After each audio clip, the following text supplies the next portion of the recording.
أعوذ بالله من الشيطان الرجيم. بسم الله الرحمن الرحيم. قال الله تبارك وتعالى: ولن ترضى عنك اليهود ولا النصارى حتى تتبع ملتهم. وقال تعالى: ولا يزالون يقاتلونكم حتى يردوكم عن دينكم إن استطاعوا. وقال تعالى: إن الله لا يغير ما بقوم حتى يغيروا ما بأنفسهم. صدق الله العظيم. در آیه اول الله متعال می فرماید: ولن ترضى عنك اليهود ولا النصارى حتى تتبع ملتهم.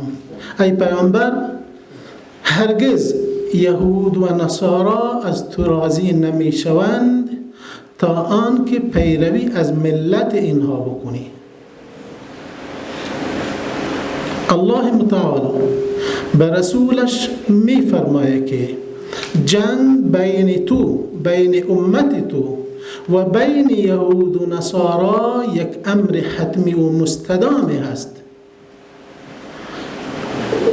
و این استمرار دوام پیدا میکنه تا آنکه یک مرحله بیاید و یک کار به وقوع بپیونده.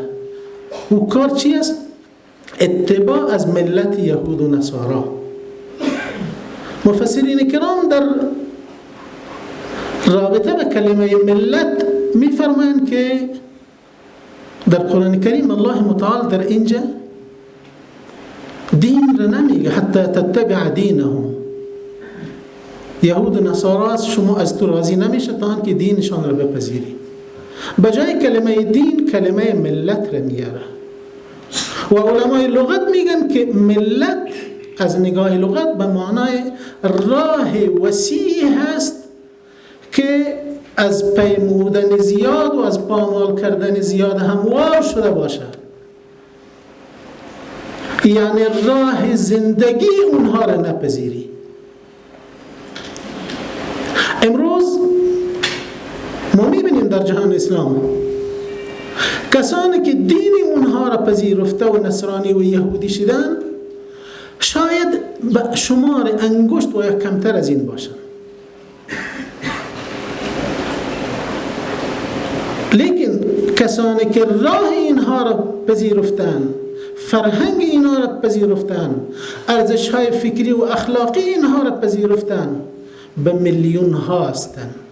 کسانی که قوانین اینها را پذیرفتن، کسانی که و حکومت ها و نظام هایی که شیوه و طرز حاکمیت اینها را پذیرفته به میلیون ها هستند. وقتی که ارزش های اینها پذیرفته شود، وقتی که راه اینها اختیار انتخاب شود، در اون صورت باز جنگ بین اینها و بین مسلمان ها متوقف میشه. چرا؟ ضرورت به جنگ پیدا نمیشه. اینها با هم یکی میشن، از نگاه فکری، از نگاه ارزشی، از نگاه اخلاقی، از نگاه تمدنی، از نگاه سیاسی و عسکری همه یکی میشن. ضرورت جنگ خود به خود منتفی میشه. وقتی که ضرورت جنگ منتفی شه و جنگ به وقوع نمیپیونده. حتی تتبع ملتهم. جنگ اینها، مخالفت اینها، نارضایتی اینها با ما از این جهت است که ما راه اینها را نمیپذیریم و نباید بپذیریم. خواهی اون راه فرهنگ باشه، راه اخلاق و تمدن باشه، راه قانون و نظام باشه، راه امنیت و عسکریت باشه، هر راه را که اینها به خود انتخاب کردن ما باید اون را نپذیریم. چون کلمه ملت از نگاه لغت دلالت بر راه میکنه، راه. و در آیت دومی خدمت شما عرض کردم الله متعال میفرماید: ولا يزالون يقاتلونكم حتى يردوكم عن دينكم ان استطاعوا. همیشه با شما در جنگ می باشن. علمای لغت و بلاغت میگن که وقتی کلمه لا یزالون بیاید، یک کلمه لا یزال یک تجدد استمراری را افاده میکنه. تجدد استمراری به این معنی که جنگ مستمر می باشه، اما انواع و اشکال و شیوه ها و طرق و وسایل و اسالیبش متجدد میشه. گاهی هم جنگ عسکری، گاهی هم جنگ اقتصادی، گاهی هم جنگ امنیتی، گاهی هم جنگ روانی، گاهی هم جنگ فکری، گاهی هم جنگ ارزشی.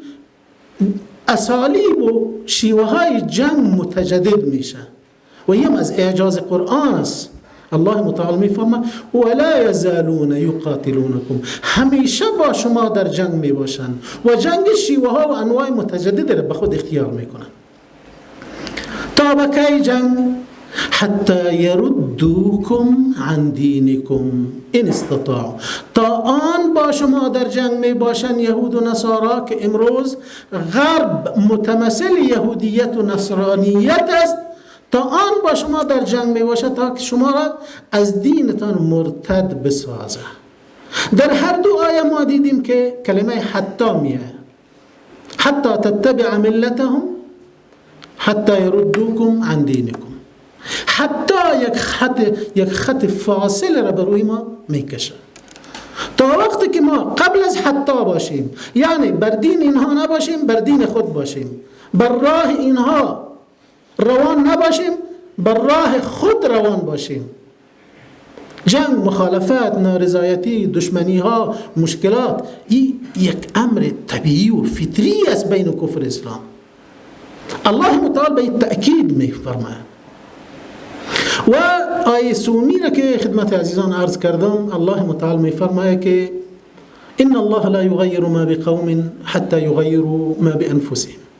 الله متعال حالت و وضعیت یک قوم را تغییر نمیده تا آن که اونها در خود تغییر نیارن، خواه تغییر مثبت باشه یا منفی باشه.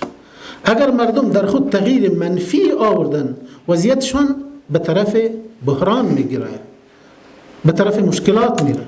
اگر در خود تغییر مثبتی آوردن، اگر اله پرستی را شروع کردن، التزام به دین و شریعت داشتن، التزام به اخلاق اسلامی داشتن، رجولت و مردانگی در خود داشتن، دفاع از ارزش‌های فکری و مادی خود کرده میتونستن، الله وضعیت اینها را به طرف خوبی میبره. میاییم به طرف سه واژه‌ای که خدمت عزیزان عرض کردم، باید بفهمیم او واژه ها چی است. اولش کلمه استعمار است. گفتیم استعمار، تهاجم فرهنگی و جنگ فکری. بیاین کلمه استعمار را بفهمیم. کلمه استعمار چی هست؟ کلمه استعمار در خود کدام قباحت را نداره، چون از تعمیر گرفته شده و در قرآن کریم الله متعال میفرماید امتنانا بر بندگانش و استعمرکم فیها. الله شما را خلق کرد و در زمین شما را زندگی داد، شما به زمین را توسط شما آباد کرد، به شما توسط آبادانی توفیق آبادانی زمین را به شما داد. لیکن قباحت استعمار از اعمال استعمار است، نه از لفظ استعمار. غربی ها به این خاطر که مردم را فریب داده باشند، هم مردم خود را فریب داده باشند و هم مردم عالم اسلام را فریب داده باشند، گفتن ما به این خاطر به شما میاییم که کشور شما را آباد کنیم. شما توانایی آبادانی کشور خود را ندارین، تاسو خپل وطن جوړوي نشئ، تاسو ناتوانه یاست، تاسو بے فکر یاست، تاسو بے علم یاست، تاسو بے وسایل یاست، تاسو سالمه اداره نه لرئ. تاسو که دا توانایی نشته چې متمدن شئ، تاسو وحشي یاست. موږ راځو چې تاسو متمدن کو، تاسو فرهنګ جوړ کو، حکومت جوړ کو، نظام جوړ کو، کلی وطن درته جوړ کو، پوځ درته جوړ کو. نو دوی د خپل کارونه په عمران او آبادی پورې تړلي وو، ځکه دوی ورته استعمار وایي. خو د استعمار حقیقت څه شی دی؟ د استعمار حقیقت دا دی چې د یو ولس مسخر کې تسخیرېدل د یو بل ولس لخوا په دې هدف چې د دغه تسخیر شوي ولس واک او اختیار، د دغه ولس خاوره، د دغه ولس تر ځمکې لاندې او د ځمکې په سر شتمنۍ او د دې ولس د امر و نهي واک دی له دغه تسخیرونکي جهت سره شي. غربیان راغلل، د اسلامي نړۍ هیوادونه یې ونیول، فرانسویانو، ایټالویانو، انګریزانو، پرتګالیانو، هسپانویانو، روسانو، چینایانو د اسلامي هیوادونو خاورې ونیو، اسلامي ولسونه یې مسخر کړل. او بیا یې د دې لپاره چې د تل لپاره د دوی دغه تسخیر شوي خلک یا د مسلمانان د دوی تر واک او اختیار لاندې پاتې شي، په دوی کې د تجهیل سیاست پلی کړ. په ځای د دې چې دوی عالمان کې دوی په داسې څه مصروف کړل چې باید دوی خپل هویت ورکړي، له لاسه ورکړي. دلته یې خلک په سطحیت کې وساتل، دلته یې خلک په محتاجۍ کې وساتل، او دلته یې داسې یو څه د علم په نامه دوی ته ور تلقین کړل چې هغه علم نه و، بلکې هغه هوسراني و، هغه سطحیت و، هغه فرهنګ باختګي و، هغه په بل چا پورې ارزښتي تړاو و. د دې په نتیجه کې ولسونه له خپل دین، له خپل فرهنګ، له خپلو عقایدو، له خپلو ارزښتونو، له خپلو اخلاقو، له خپلو افتخاراتو بیګانه شول او په پردیو په غربیانو پورې وتړل شول.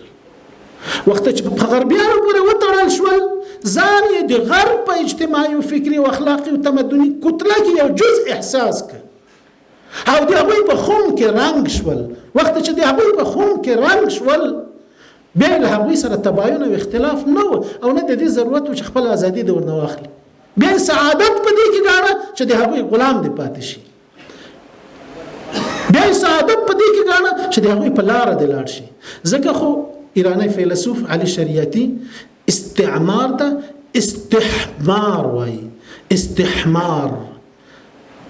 استحمار یعنی یو ولس د خپل ځان لپاره خر کول چې په هغه باندې خپل بار ویسي، په هغه باندې سپور شي، هغه په خپل خدمت کې واقع کی، او په عین وخت دومره بې عقل او احمق او کودن وساتي لکه خر چې وي.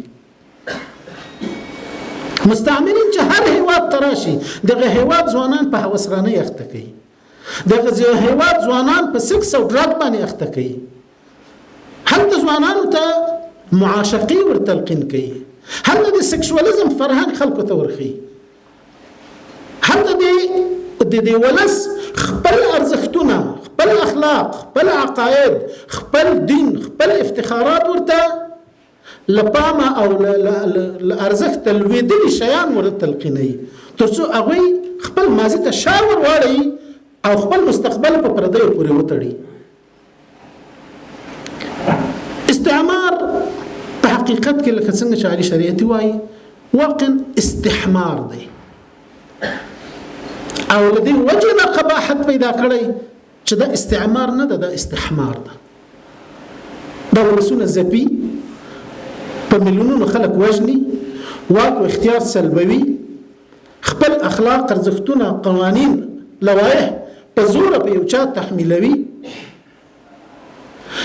او دغه ترخه تجربه اسلامي نړۍ اوږده موده ولیدله، او تر لیدلو وروسته یې یو ډیر بد او خطرناک حالت رامنځته شو چې هغه ما بعد الاستعمار حکومتونه دي.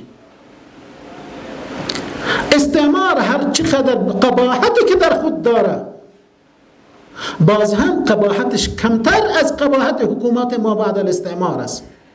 حکومت های ما بعد الاستعمار که در عالم اسلام جاگزین مستعمرین شدن، اینها انگلیستر از انگلیسان اصلی، اینها فرانسویتر از فرانسویان اصلی، اینها روسیتر از روسیان اصلی و اینها خشنتر از مستعمرین غربی. کشورهای اسلامی که حاکمیت‌های ما بعد الاستعمار تا به هنوز در اونجا جریان داره، بعد از آزادی ظاهری با گذشت 10 سال بازم در هیچ کدامش اسلام حاکم نشده. در هیچ کشور آسیایی و افریقایی که از مستعمرین آزادی گرفته دوباره اسلام حاکم نشده، فرهنگ اسلام دوباره حاکم نشده، قوانین اسلام در اونجا دوباره حاکم نشده. مصلحین، جوانان، حفاظ قرآن، اسلام گرایان، اونهایی که آزادی کشور و مردم خود را میخوان، اونهایی که میخوان پس عودت به اصل اسلام بکنن، جایگاه اونها در زندان است. یا باید کشته شن، یا در زندان ها افکنده شن، یا باید تبعید شن، و یا باید به اونها اهانت بشه تا یک مکانت و مرتبه در اذهان مردم در مجتمع نداشته باشن. ما بعد الاستعمار حکومتونه تر خپل مستعمرونو ډیر بد دي. وجه څه شي ده؟ وجه دا ده چې دوی د موږ په ژبه غږیږي، دوی د موږ د ولس خلک دي، دوی ته د موږ اسرار او خبایا ور معلوم دي. دوی د خپل ولس د دوکه کولو او د بېحسه کولو مهارتونه لري تر اصلي انګریزانو زیات. او بیا دغه استعمار خپل اشکال لري: عسکري استعمار، اقتصادي استعمار، فکری و فرهنگی استعمار، تعلیمی استعمار، سیاسی استعمار. د استعمار بېلابېل ډولونه دي او بېلابېلې قباحتونه دي. خو اوس د استعمار په اړه باید په موږ کې یو حس پیدا شي او هغه تحرر من الاستعمار دی چې موږ له استعمار راووځو. څنګه؟ ځکه دوی چې اسلامي دولتونه مستعمره کړي و او بیا یې ما بعد الاستعمار حکومتونه داسې یو چاته ور وسپارل چې هغوی د دې ضمانت ورکوي ورته چې دلته به بیا اسلام نه راځي. په دې باندې دوی بیخي ډېر مال مصرف کړی، وخت مصرف کړی، علمونه مصرف کړي، طریقې او لارې ورته سنجولي.